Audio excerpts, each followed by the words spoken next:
আসসালামু আলাইকুম ভিউয়ার্স, দেখতে পাচ্ছেন আজকে আমাদের ডেলিভারি চলছে দেশের বিভিন্ন প্রান্ত থেকে। যে গাছপ্রেমীরা যারা গাছ অর্ডার করেছিলেন তাদের জন্য আমরা চারাগুলো প্যাকিং করতেছি। আসলে আমরা কয়েক স্তরে এই গাছগুলো আমরা খুব সুন্দর করে প্যাকিং করে দিয়ে থাকি। যেমন প্রথম আমরা এই যে সুতোর ললে দিয়েছি, তারপরে এই যে অনেক পুরু করে আপনার ধানের ক্ষেত দেওয়া হচ্ছে যেন এই টপটা সুরক্ষিত থাকে। এরপরে আবার বাঁধা হবে প্লাস্টিক দিয়ে।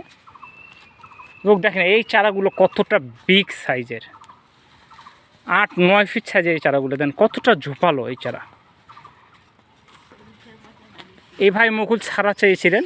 আসলে মুকুল ছাড়া চারার কোয়ালিটিগুলো একটু বেস্ট হয়, সুন্দর হয়। যারা এরকম ভালো মানের চারা চাচ্ছেন তারা আমাদের সাথে যোগাযোগ করবেন। আমরা সারা বাংলাদেশে কুরিয়ার মারফতে চারাগুলো ডেলিভারি দিয়ে থাকি।